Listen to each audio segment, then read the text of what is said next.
कृष्णाय वासुदेवाय हरये परमात्मने प्रणतः क्लेशनाशाय गोविंदाय नमो नमः। हरे कृष्ण। भगवान श्री हरि विष्णु और माता लक्ष्मी की कृपा से आप सभी भक्तों के जीवन में सुख, शांति और समृद्धि का वास बना रहे। हे प्रिय भक्तों, यह संसार क्षण भंगुर है। यहाँ धन, वैभव और सुख सब यहीं रह जाते हैं। साथ जाता है तो केवल हमारा धर्म और कर्म। आज हम लेकर आए हैं वैशाख मास महात्म्य का पावन अध्याय 10, जिसमें छुपा है जीवन को बदल देने वाला ज्ञान कि कैसे विषय विकारों में फंसा मनुष्य धीरे धीरे अपने धर्म से दूर हो जाता है और कैसे एक सच्चे गुरु का उपदेश जीवन की दिशा ही बदल देता है। आज की कथा में आप सुनेंगे राजा महिरथ की अद्भुत कहानी, जो हमें यह सिखाती है कि यदि सही समय पर चेतना आ जाए तो पतन के मार्ग से भी वापस लौटा जा सकता है। इसके साथ ही आप सुनेंगे पितरों की एक अत्यंत प्रभावशाली कथा, जो यह बताती है कि जब हम अपने पितरों को प्रसन्न करते हैं तो जीवन की रुकावटें अपने आप दूर होने लगती हैं और घर में सुख समृद्धि का आगमन होता है। हे प्रिय भक्तों, भक्ति केवल पूजा तक सीमित नहीं है, बल्कि यह हमारे कर्म, संस्कार और अपने पूर्वजों के प्रति सम्मान में भी बसती है। तो आइए शांत मन और श्रद्धा भाव के साथ भगवान श्री हरि, श्री गणेश जी और अपने पितृ देवों का स्मरण करें और इस पावन कथा का श्रवण करें। तो प्रेम से बोलिए लक्ष्मी नारायण भगवान की जय। जय श्री गणेश। पिछले अध्याय में हमने ब्राह्मण और धर्मराज का संवाद सुना था, जिसमें धर्मराज ब्राह्मण को 3 प्रेतों के उद्धार की कथा बता रहे थे। आज के अध्याय में हम राजा महिरथ की कथा सुनेंगे। तो आइए प्रारंभ करते हैं। ब्राह्मण यमराज से बोला, हे धर्मराज, वैशाख महात्म्य मन को अत्यधिक प्रसन्नता देने वाला है। कृपया करके मुझे वैशाख मास महात्म्य का और अधिक वृतांत सुनाइए। श्री यमराज बोले, हे ब्राह्मण, ये वैशाख मास बहुत ही पावन, पुण्यदायी और फलदायी है। इसके महात्म्य की जितनी भी प्रशंसा की जाए वह कम है। आपको वैशाख महात्म्य में राजा महिरथ का प्रसंग सुनाता हूँ, ध्यान पूर्वक सुनो। पूर्व काल की बात है। महिरथ नाम से विख्यात एक राजा थे।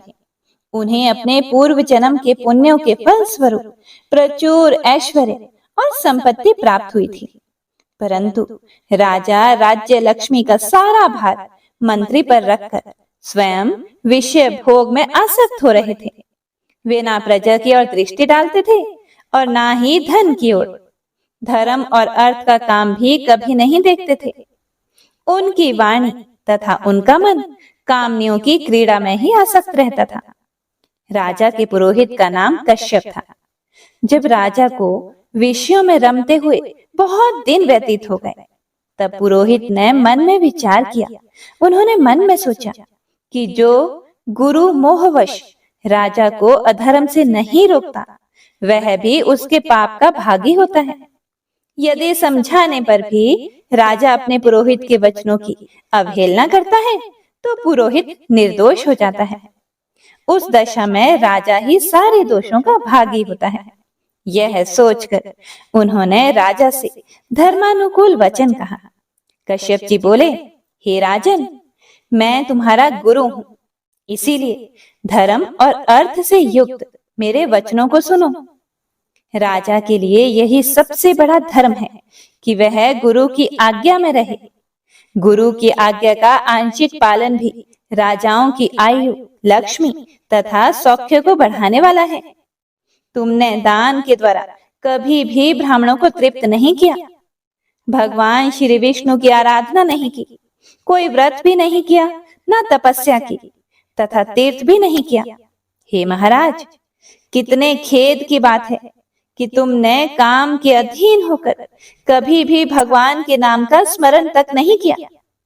अबलाओं की संगति में पड़कर विद्वानों की संगति नहीं की, जिसका मन स्त्रियों ने हर लिया, उसे अपनी विद्या, तपस्या, त्याग, नीति तथा विवेकशील चित्त से क्या लाभ हुआ?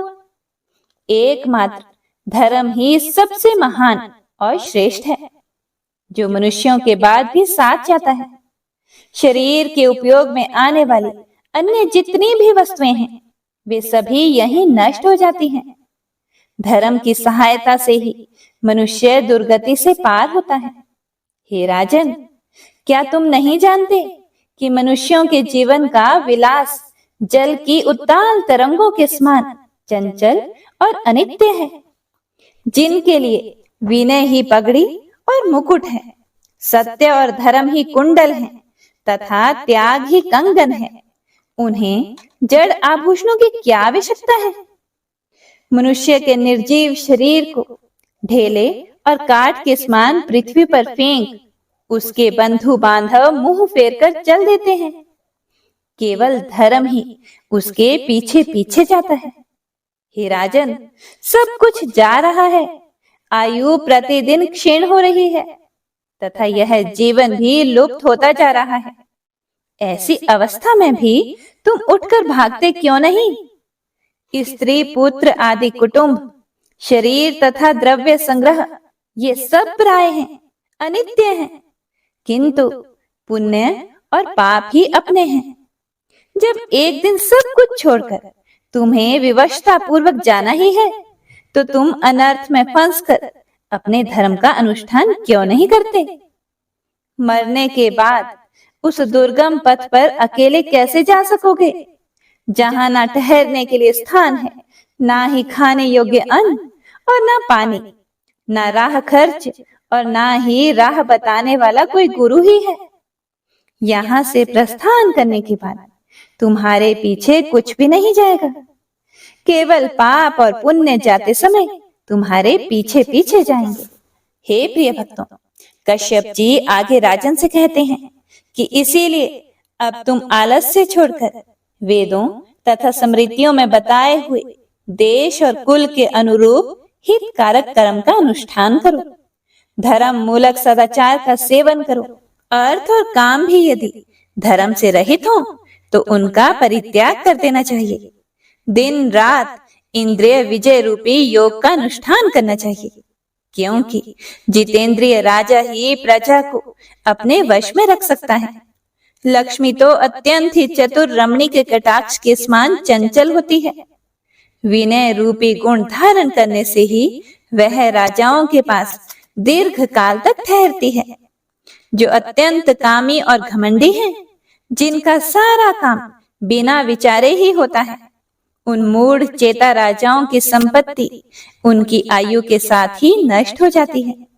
व्यसन और मृत्यु, इनमें व्यसन को ही कष्टदायक बताया गया है। व्यसन में पड़े हुए राजा की अधोगति होती है, और जो व्यसन से दूर रहता है वह स्वर्ग लोक में जाता है। व्यसन और दुख विशेषतः काम से ही उत्पन्न होते हैं, इसीलिए काम का परित्याग करो। पापों में फंस जाने पर वैभव एवं भोग स्थिर नहीं रहते, वे शीघ्र ही नष्ट हो जाते हैं। चलते, रुकते, जागते और सोते समय भी जिसका मन विचार में संलग्न नहीं रहता, वह जीते जी भी मरे हुए के ही तुल्य है। विद्वान पुरुष विषय चिंता छोड़कर समतापूर्ण, स्थिर एवं व्यवहारिक युक्ति से परमार्थ का साधन करते हैं।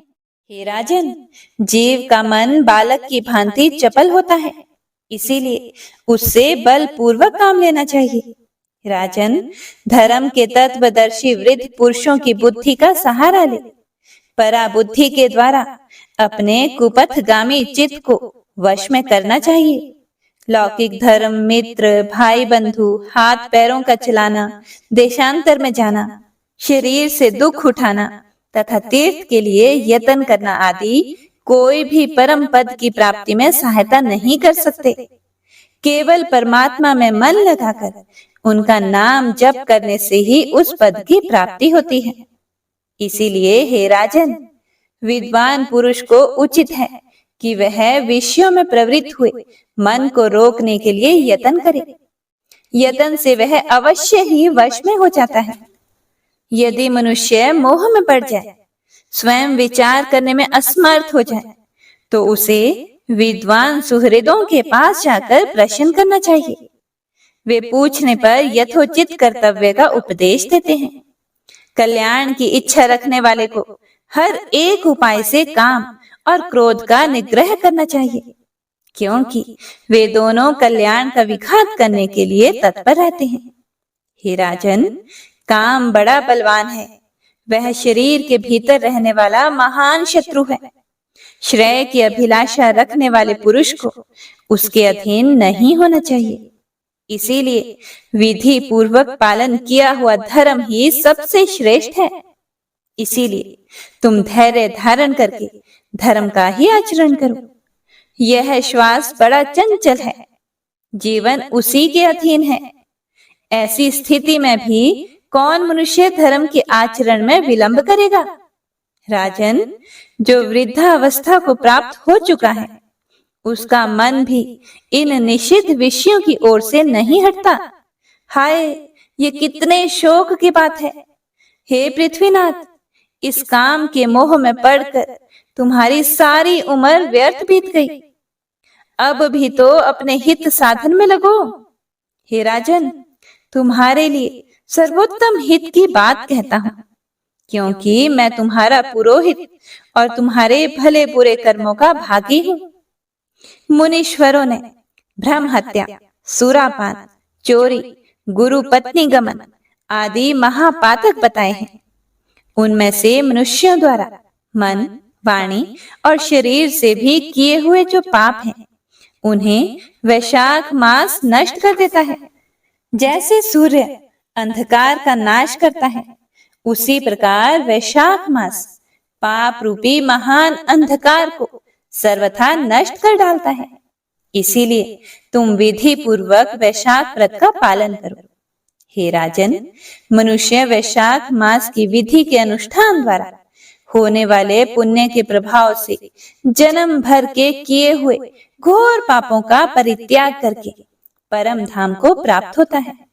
इसीलिए हे महाराज, आप भी इस वैशाख मास में प्रातः स्नान करके विधि पूर्वक भगवान मधुसूदन की पूजन कीजिए।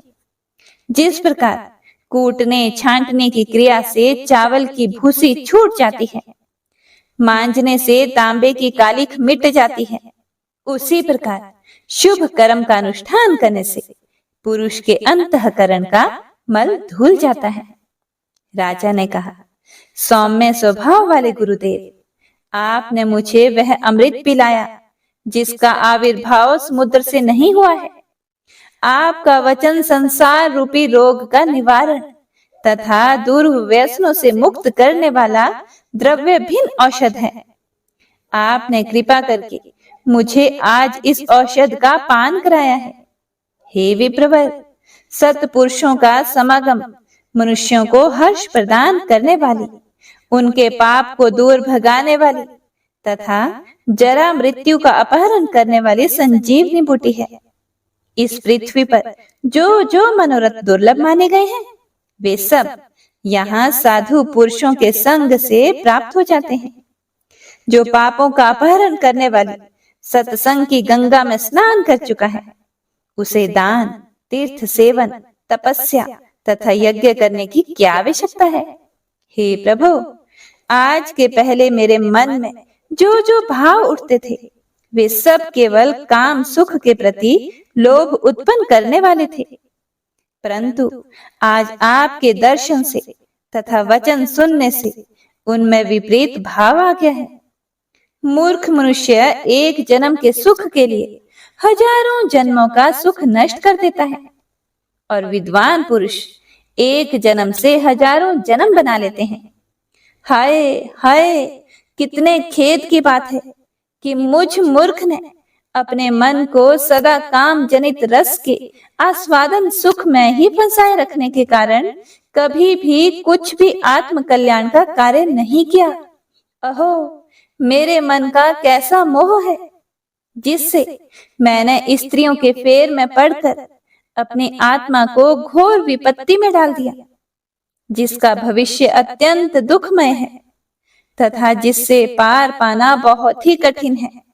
हे भगवान, आपने स्वतः संतुष्ट होकर अपनी वाणी से आज मुझे मेरी स्थिति का बोध करा दिया। अब उपदेश देकर मेरा उद्धार कीजिए। पूर्व जन्म में मैंने कोई पुण्य किया था जिससे आपने मुझे बोध कराया है। विशेषतः आपके चरणों की धूलि से आज मैं पवित्र हो गया।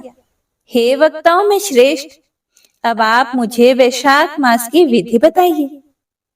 कश्यप जी बोले कि हे राजन, बुद्धिमान पुरुष को चाहिए कि वह बिना पूछे अथवा अन्याय पूर्वक पूछने पर किसी को उपदेश ना दे। लोक में जानते हुए भी जड़वत अनजान की भांति आचरण करे, परंतु विद्वानों, शिष्यों, पुत्रों तथा श्रद्धालु पुरुषों को उनके हित की बात कृपा पूर्वक बिना पूछे भी बतानी चाहिए। हे राजन, इस समय तुम्हारा मन धर्म में स्थित हुआ है, इसीलिए तुम्हें वैशाख स्नान के उत्तम व्रत का पालन कराऊंगा। तदंतर पुरोहित कश्यप ने राजा महिरथ से वैशाख मास में स्नान, दान और पूजन कराया। शास्त्र में वैशाख स्नान की जैसी विधि उन्होंने देखी थी, उसका पूरा पूरा पालन करवाया। राजा महिरथ ने भी गुरु की प्रेरणा से उस समय विधि पूर्वक सब नियमों का पालन किया तथा माधव मास का जो जो विधान उन्होंने बताया वह सब आदर पूर्वक सुना।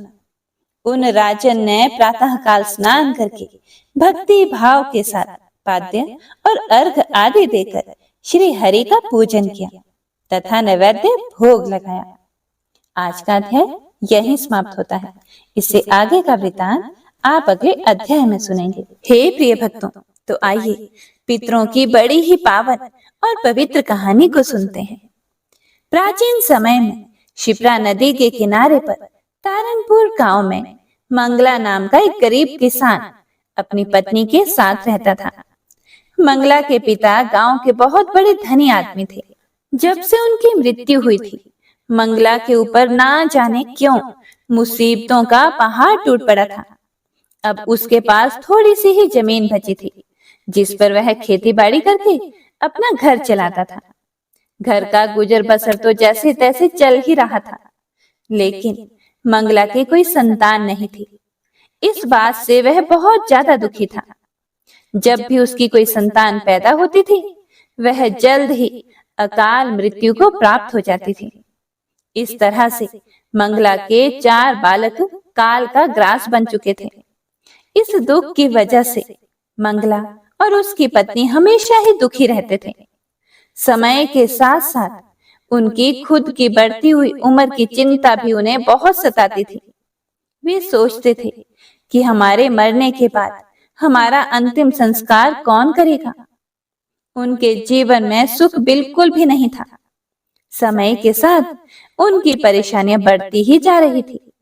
धीरे धीरे उनके पशु भी दूध कम देने लग गए और कुछ पशु तो घर से ही भाग गए।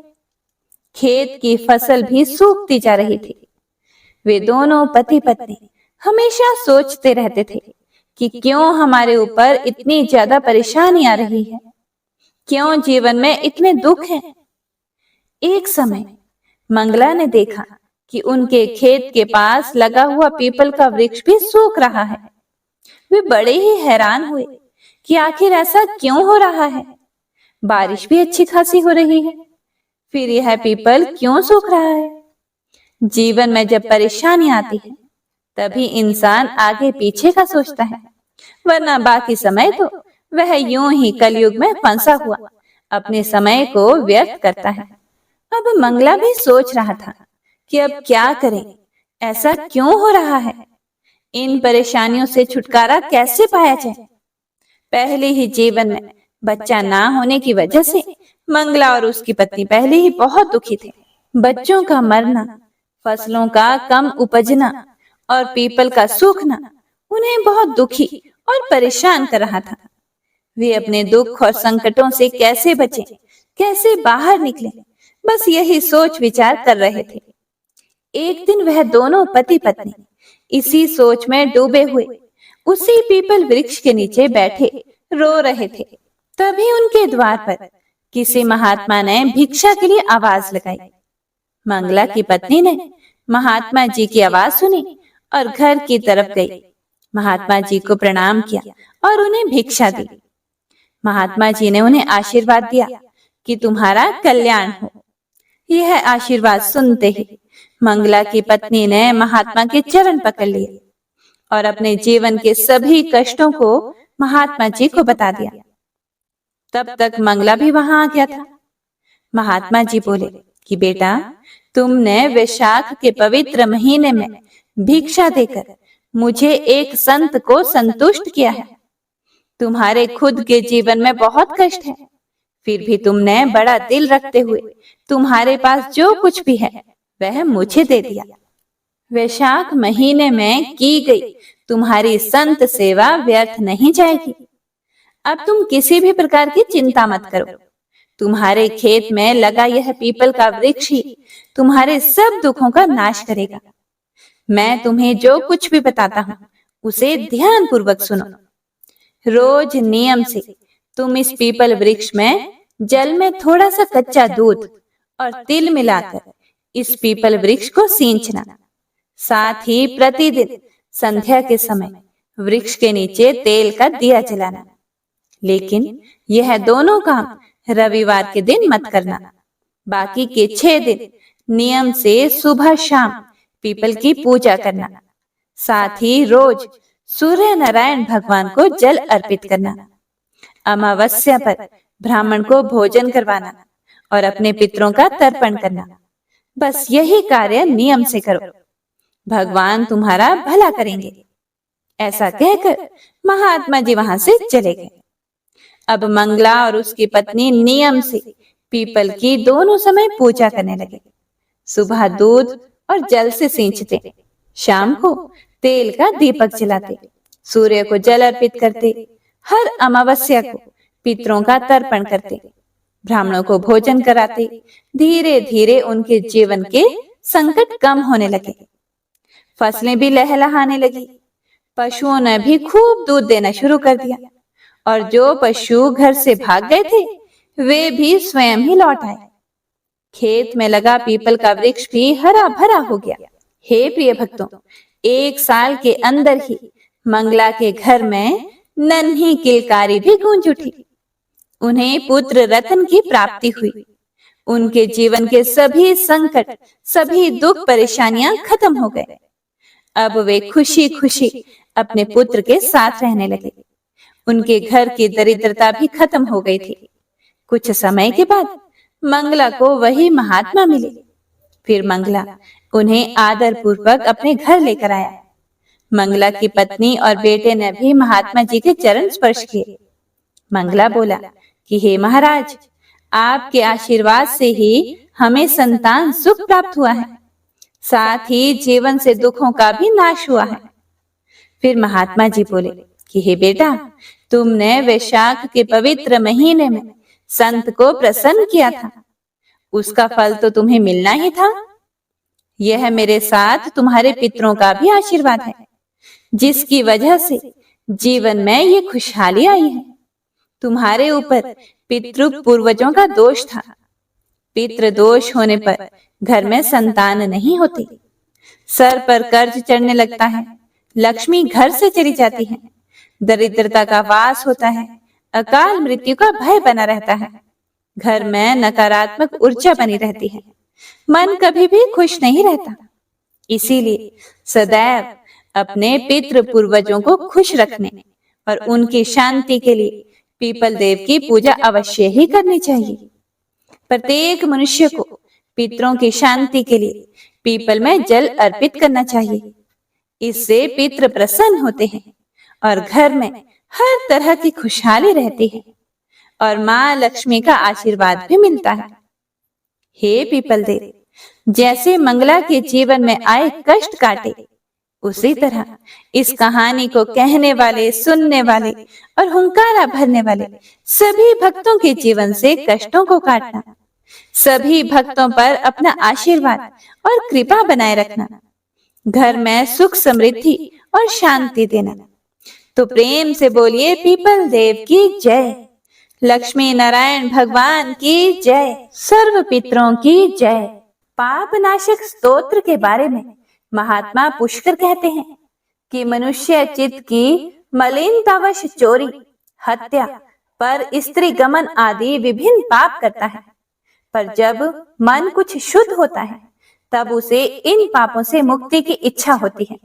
उस समय भगवान नारायण की दिव्य स्तुति करने से समस्त पापों का प्रायश्चित पूर्ण होता है। इसीलिए इस दिव्य स्तोत्र का नाम समस्त पाप नाशक स्तोत्र है। तो आइए पूरे प्रसन्नचित मन से इसे श्रवण करते हैं। पुष्कर जी बोले, सर्वव्यापी विष्णु को सदा नमस्कार है, श्री हरि विष्णु को नमस्कार है। मैं अपने चित्त में स्थित सर्वव्यापी अहंकार शून्य श्री हरि को नमस्कार करता हूँ। मैं अपने मानस में विराजमान अव्यक्त, अनंत और अपराजित परमेश्वर को नमस्कार करता हूँ। सबके पूजनीय, जन्म और मरण से रहित प्रभावशाली श्री विष्णु को नमस्कार है। विष्णु मेरे चित्त में निवास करते हैं, विष्णु मेरी बुद्धि में विराजमान है, विष्णु मेरे अहंकार में प्रतिष्ठित हैं और विष्णु मुझ में भी स्थित हैं। वे श्री विष्णु ही चराचर प्राणियों के कर्मों के रूप में स्थित हैं। उनके चिंतन से मेरे पाप का विनाश हो। जो ध्यान करने पर पापों का हरण करते हैं और भावना करने से स्वप्न में दर्शन देते हैं। इंद्र के अनुज शरणागत जनों का दुख दूर करने वाले उन पापापहारी श्री विष्णु को मैं नमस्कार करता हूँ। मैं इस निराधार जगत में अज्ञान के अंधकार में डूबते हुए को हाथ का सहारा देने वाले परात्पर स्वरूप श्री विष्णु के सम्मुख नतमस्तक होता हूँ। सर्वेश्वर प्रभो, कमल नयन परमात्मन, ऋषिकेश आपको नमस्कार है। इंद्रियों के स्वामी श्री विष्णु आपको नमस्कार है। नृसिंह, अनंत स्वरूप गोविंद, समस्त भूत प्राणियों की सृष्टि करने वाले केशव, मेरे द्वारा जो दुर्वचन कहा गया हो अथवा पाप पूर्ण चिंतन किया गया हो, मेरे उन सभी पापों का प्रशमन कीजिए। आपको नमस्कार है। हे केशव, अपने मन के वश में होकर मैंने जो ना करने योग्य अत्यंत उग्र पाप पूर्ण चिंतन किया है उसे शांत कीजिए। परमार्थ परायण ब्राह्मण प्रिय गोविंद, अपनी मर्यादा से कभी च्युत न होने वाले जगन्नाथ, जगत का भरण पोषण करने वाले देवेश्वर, मेरे पाप का विनाश कीजिए। मैंने मध्याह्न, अपराह्न, सायंकाल एवं रात्रि के समय जानते हुए अथवा अनजाने शरीर, मन एवं वाणी के द्वारा जो पाप किया हो, आपके इन तीनों नामों पुंडरीकाक्ष, ऋषिकेश और माधव, इन तीनों नामों के उच्चारण से मेरे वे सभी पाप क्षीण हो जाएं। हे कमल नयन, हे लक्ष्मीपते, इंद्रियों के स्वामी माधव, आज आप मेरे शरीर एवं वाणी द्वारा किए हुए पापों का हनन कीजिए। आज मैंने सोते, खाते, खड़े, चलते अथवा जागते हुए मन, वाणी और शरीर से जो भी नीच योनि एवं नरक की प्राप्ति कराने वाले छोटे अथवा बड़े पाप किए हों, भगवान वासुदेव के नाम के उच्चारण से वे सभी पाप नष्ट हो जाएं। जो पर ब्रह्म, परम धाम और परम पवित्र हैं, उन श्री विष्णु के संकीर्तन से मेरे पाप लुप्त हो जाएं, जिसको प्राप्त होकर ज्ञानी जन फिर लौटकर नहीं आते। जो गंध, स्पर्श आदि तन्मात्राओं से रहित हैं, श्री विष्णु का वह परम पद मेरे संपूर्ण पापों का शमन करे। महात्मे, जो मनुष्य पापों का विनाश करने वाले इस स्तोत्र का पठन अथवा श्रवण करता है, वह शरीर, मन और वाणी जनित समस्त पापों से छूट जाता है एवं समस्त पाप ग्रहों से मुक्त होकर श्री विष्णु के परम पद को प्राप्त होता है। इसीलिए किसी भी पाप के हो जाने पर इस स्तोत्र का जप करें। यह स्तोत्र पाप समूहों के प्रायश्चित के समान है। कृच्छ्र आदि व्रत करने वाले के लिए भी यह श्रेष्ठ है। स्तोत्र जप और व्रत रूप प्रायश्चित से संपूर्ण पाप नष्ट हो जाते हैं। इसीलिए भोग और मोक्ष की सिद्धि के लिए इनका अनुष्ठान करना चाहिए। आइए अब गजेंद्र मोक्ष स्तोत्र का पाठ करते हैं। इस माह में गजेंद्र मोक्ष स्तोत्र पढ़ने मात्र से जहां हर तरह के ऋण कर्ज से मुक्ति मिलती है, वहीं 10 दिशाओं से शुभ फल दिलाने में भी सक्षम है। इस स्तोत्र का जाप करने से जीवन में किसी भी प्रकार की परेशानियों से मुक्ति मिलती है। श्रीमद् भगवत गीता के 3रे अध्याय में गजेंद्र स्तोत्र पढ़ने को मिलता है। इस स्तोत्र में हाथी और मगरमच्छ के साथ हुए युद्ध का वर्णन किया गया है और गजेंद्र जब युद्ध से हार जाता है तो भगवान श्री हरि विष्णु का ध्यान करके उनकी स्तुति करता है और उसकी स्तुति से प्रसन्न होकर भगवान श्री हरि विष्णु आते हैं और उसे मोक्ष प्रदान करते हैं। और हे प्रिय भक्तों, इस पाठ को करते समय अगर हम अपने मन में यह भावना रखें कि हे श्री हरि विष्णु, हे मेरे प्रभु, जिस प्रकार से आपने गजेंद्र को परेशानी से बाहर निकाला, उसी प्रकार से हमें भी हमारी परेशानियों से बाहर निकालिए, तो यकीन मानिए निश्चित ही भगवान श्री हरि विष्णु हमारी मदद स्वयं करते हैं। तो आइए अब सच्चे मन से भगवान श्री हरि विष्णु का ध्यान करके इस परम कल्याणकारी स्तोत्र का पाठ करते हैं। जय श्री हरि विष्णु। शुक जी ने कहा कि बुद्धि के अनुसार पिछले अध्याय में वर्णन किए गए रीति से अपने मन को नियंत्रित करके और हृदय को स्थिर करके गजेंद्र अपने पिछले जन्म में याद किए गए सर्वोच्च कार्य और बार बार जप किए जाने वाले स्तोत्र का जाप करने लगा। गजेंद्र ने मन ही मन श्री हरि को ध्यान करते हुए कहा, जिनके प्रवेश करने से शरीर और मन चेतन की तरह व्यवहार करने लगते हैं, ओम द्वारा लक्षित और पूरे शरीर में प्रकृति और पुरुष के रूप में प्रवेश करने वाले उस सर्वशक्तिमान देवता का मैं मन ही मन स्मरण करता हूँ, जिनके सहारे ये पूरा संसार टिका हुआ है, जिनसे ये संसार अवतरित हुआ है और जिन्होंने प्रकृति की रचना की है और जो खुद उसके रूप में प्रकट हैं, लेकिन इसके बावजूद भी वो इस पूरी दुनिया से सर्वोपरि और श्रेष्ठ हैं। ऐसे अपने आप और बिना किसी कारण के भगवान की मैं शरण में जाता हूँ और अपने संकल्प शक्ति के बल पर अपने ही स्वरूप में रचित और सृष्टि काल में प्रकट एवं प्रलय में अप्रकट रहने वाले इस शास्त्र प्रसिद्धि प्राप्त कार्य कारण रूपी संसार को, जो बिना कुंठित दृष्टि के साक्ष्य रूप में देखते रहने पर भी लिप्त नहीं होते, चक्षु आदि प्रकाशकों के परम प्रकाशक प्रभु, आप मेरी रक्षा करें।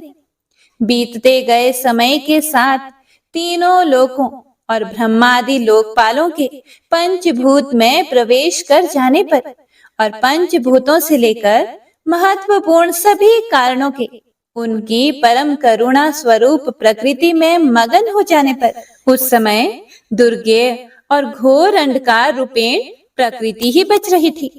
उस अंधकार से परे अपने परम धाम में जो सर्वव्यापी भगवान सभी दिशाओं में प्रकाशित होते रहते हैं, वो भगवान मेरी रक्षा करें। विभिन्न नाट्य रूपों में अभिनय करने वाले और उस अभिनेता के वास्तविक स्वरूप को जिस प्रकार से साधारण लोग भी नहीं जान पाते, उसी तरह से सत्व प्रधान देवता और महर्षि भी जिनके स्वरूप को नहीं जान पाते, ऐसे में कोई साधारण प्राणी उनका वर्णन कैसे कर सकता है। ऐसे दुर्गम चरित्र वाले भगवान मेरी रक्षा करें। अनेकों शक्ति से मुक्त सभी प्राणियों को आत्म बुद्धि प्रदान करने वाले, सबके बिना कारण हित और अतिशय साधु स्वभाव ऋषि मुनिजन, जिनके परम स्वरूप को देखने की इच्छा के साथ वन में रहकर अखंड ब्रह्मचर्य तमाम अलौकिक व्रतों को नियमों के अनुसार पालन करते हैं, ऐसे प्रभु ही मेरी गति हैं। वह जिनका हमारी तरह ना तो जन्म होता है और ना जिनके द्वारा अहंकार प्रेरित कर्म ही होते हैं, जिनके निर्गुण स्वरूप का ना कोई नाम है और ना ही कोई रूप है। इसके बावजूद भी समय के साथ इस संसार की सृष्टि और प्रलय के लिए अपनी इच्छा से अपने जन्म को स्वीकार करते हैं। उन अनंत शक्ति संपन्न परम ब्रह्म परमेश्वर को मेरा नमस्कार है। उन प्राकृत आकार रहित और अनेक रूप वाले अद्भुत भगवान को मेरा बारंबार नमस्कार है। स्वयं प्रकाशित सभी साक्ष्य परमेश्वर को मेरा शत शत नमन है। वैसे देव जो मन, वाणी और चित्त वृत्तियों से परे हैं, उन्हें मेरा बारंबार नमस्कार है। विवेक से परिपूर्ण पुरुष के द्वारा सभी सत्व गुणों से परिपूर्ण, निवृत्ति धर्म के आचरण से मिलने योग्य और मोक्ष सुख की अनुभूति रूपी भगवान को मेरा नमस्कार है। सत्व गुणों को स्वीकार करके शांत, रजोगुण को स्वीकार करके घोर और तमोगुण को अपनाकर मूढ़ से प्रतीत होने वाले, भेद रहित अतएव सदा संभाव से स्थित ज्ञान धन प्रभु को मेरा नमस्कार है। शरीर, इंद्रिय आदि के समुदाय रूप सभी पिंडों के ज्ञाता, सबके स्वामी और साक्षी स्वरूप प्रभु को मेरा बारंबार नमस्कार है। सबके अंतर्यामी, प्रकृति के भी परम कारण लेकिन स्वयं कारण रहित भगवान को मेरा शत शत नमस्कार है। सभी इंद्रियों और सभी विषयों के जानकार, सभी प्रतीतियों के कारण रूप संपूर्ण जड़ प्रपंच और सबकी मूलभूता अविद्या के द्वारा सूचित होने वाले और सभी विषयों में अविद्या रूप से भासने वाले भगवान को मेरा नमस्कार है। सबके कारण लेकिन स्वयं कारण रहित तथा कारण होने पर भी परिणाम रहित होने की वजह से अन्य कारणों से भी विलक्षण कारण आपको मेरा बारंबार नमस्कार है।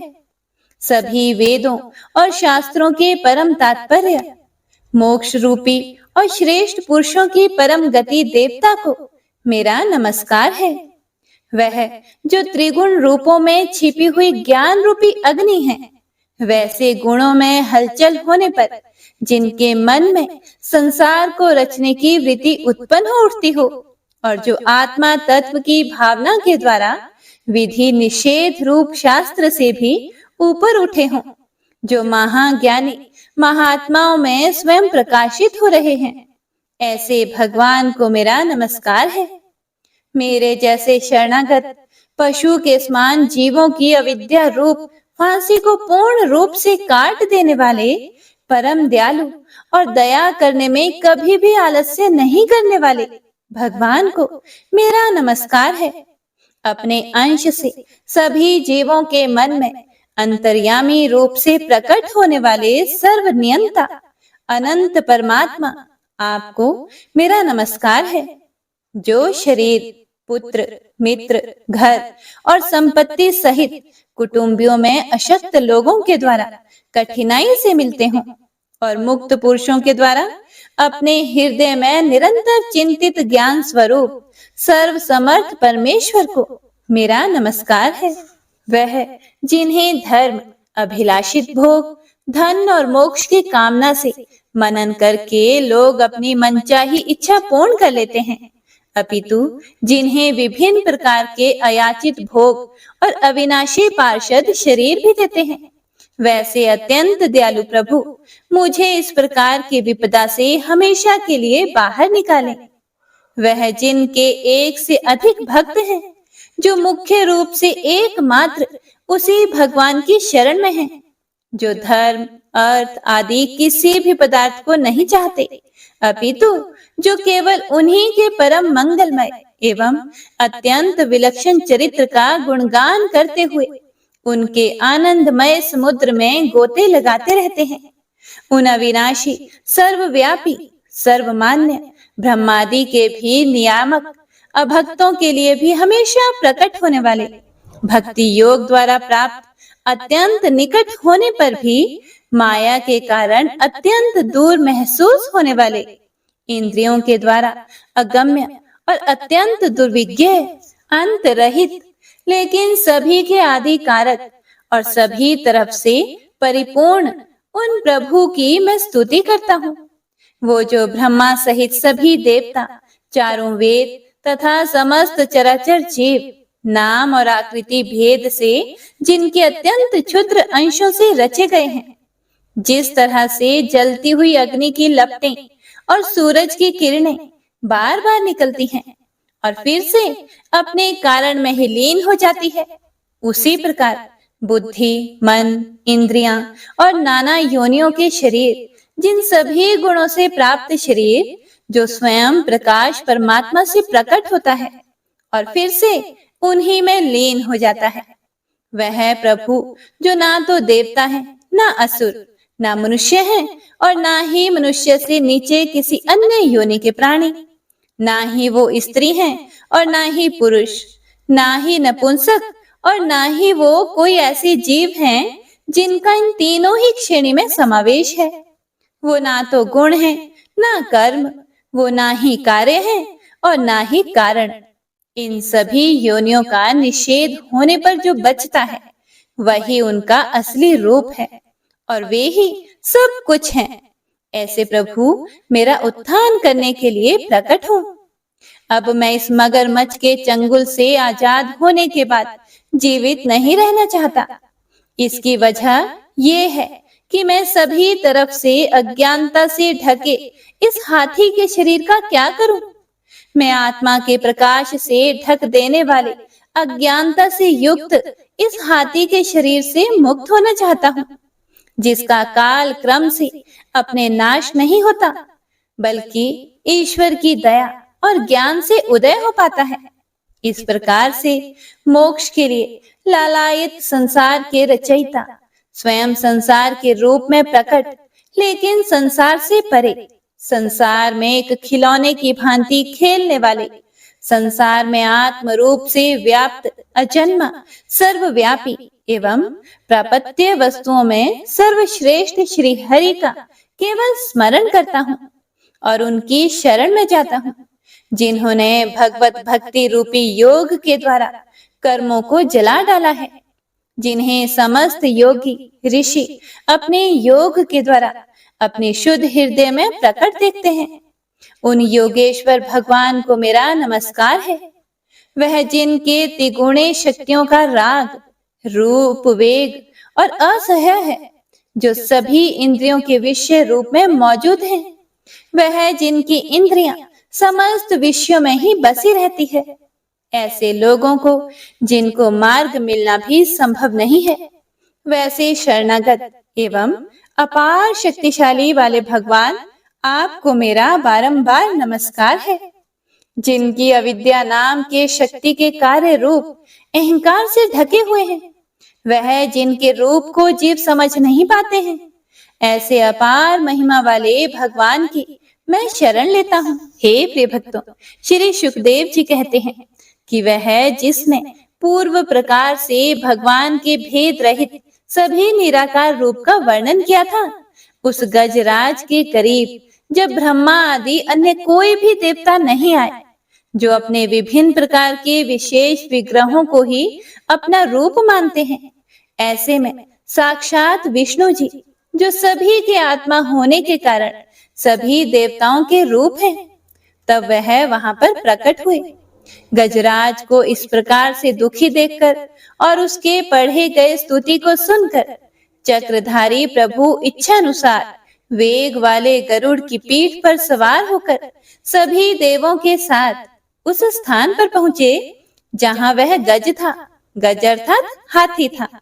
सरोवर के अंदर महाबलशाली मगरमच्छ द्वारा जकड़े और दुखी उस हाथी ने आसमान में गरुड़ की पीठ पर बैठे और हाथों में चक्र लिए भगवान श्री हरि विष्णु को आते हुए जब देखा, तो वह अपनी सूंड में पहले से ही उनकी पूजा के लिए रखे कमल के फूल को श्री हरि पर बरसाते हुए कहने लगा, सर्व पूज्य भगवान श्री हरि नारायण, आपको मेरा प्रणाम है। सर्व पूज्य भगवान श्री हरि, आपको मेरा नमस्कार है।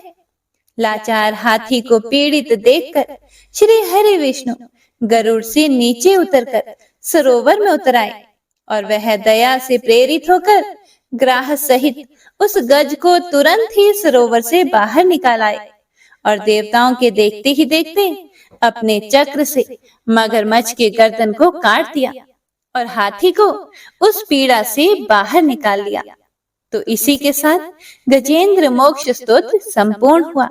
तो सभी एक बार प्रेम से बोलिए, भगवान श्री हरि विष्णु की जय।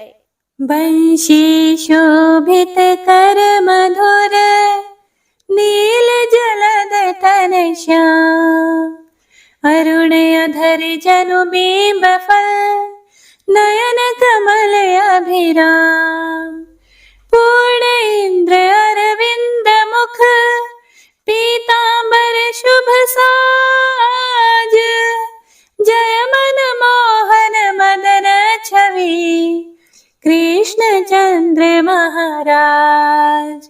जय यदुनंदन जय जगवंदन, जय वसुदेव देवकी नंदन, जय यशोदासुत नंद दुलारे, जय प्रभु भक्तन के दृग तारे, जय नट नागर नागन थैया कृष्ण कन्हैया धेनु चरैया, पुनि नख पर प्रभु गिरिवर धारो, आओ दीनन कष्ट निवारो, वंशी मधुरे अधर धर तेरे, होवे पूर्ण मनोरथ मेरी, आओ हरि पुनि माखन चाखो, आज लाज भारत की राखो, गोल कपोल चिबुक करुणारे, मृदु मुस्कान मोहिनी डारे, रंजित राजीव नयन विशाला, मोर मुकुट वैजंती माला, कुंडल श्रवण पीत पटाछे, कटिके गणि काछन काछे, नील जलज सुंदर तनु सोहे, छवि लख सुर नर मुनि मन मोहे, मस्तक तिलक अलक घुंघराले, आओ कृष्ण बांसुरी वाले, करि पय पान पूत नहीं तार्यो, अका बका का सुर मार्यो, मधुवन जलत अग्नि जब ज्वाला, भय शीतल लखित नंद लाला, सुरपति जब ब्रज चढ़े और साई, मोसर धार वारी वर्षाई, लगत लगत ब्रज चहन बहायो, गोवर्धन नख धारी बचायो, लखी यशोदा मन ब्रह्माधिकाई, मुख मह 14 भुवन दिखाई, दुष्ट कंस अति उधम मचायो, कोटि कमल जब फूल मंगायो, नाथी काली यही तब तुम लीन है, चरण चिन्ह दई निर्भय कीन है, करि गोपिन संग रास विलासा, सबकी पूर्ण करी अभिलाषा, केतिक महासुर संहार्यो, कंस ही केस पकड़ी दई मार्यो, मात पिता की बंदी छुड़ाई, उग्रसेन कहा राज दिलाई, मही से मृतक छहो सुतलायो, मातु देव की शोक मिटायो, भौमासुर मुरे दैत्य सहारी, लाए 68 सहस कुमारी, दई भिन ही तृण चीर सहारा, जरा सिंधु राक्षस कह मारा, असुर बकासुर आदिक मार्यो, भक्तन के तब कष्ट निवार्यो, दीन सुदामा के दुख टार्यो, तंदुल 3 मूठ मुख डार्यो, प्रेम के साग विदुर घर मांगे, दुर्योधन के मेवा त्यागे, लखी प्रेम की महिमा भारी, ऐसे श्याम दीन हितकारी, भारत के पारथ रथ हाके, लिए चक्र करे नहीं बलता के, निज गीता के ज्ञान सुनाए, भक्तन हृदय सुधा वर्षाए, मीरा थी ऐसी मतवाली, विष पी गई बजा कर ताली, राणा भेजा सांप पिटारी, शालिग्राम बने बनवारी। निज माया तुम विधि दिखायो, उरते संश सकल मिटायो। तब शत निंदा करि तत्काला, जीवन मुक्त भयो शिशुपाला। जब ही द्रौपदी टेर लगाई, दीनानाथ लाज अब जाई। तुरत ही वसन बने नंदलाला, बढ़े चीर भई अरि मोह काला। असनाथ के नाथ कन्हैया, डूबत भंवर बचावत नैया। सुंदर दास आसुर धारे, दया दृष्टि कीजे बनवारी। नाथ सकल मम कुमति निवारो, क्षमहु बेगी अपराध हमारो। खोलो पट अब दर्शन दीजिए, बोलो कृष्ण कन्हैया की जय। बोलो कृष्ण कन्हैया की जय। बोलो कृष्ण कन्हैया की जय। यह चालीसा कृष्ण का पाठ करे उरधारी, अष्ट सिद्धि नवनिधि फल लहे पदारथ चारी। जय श्री कृष्ण।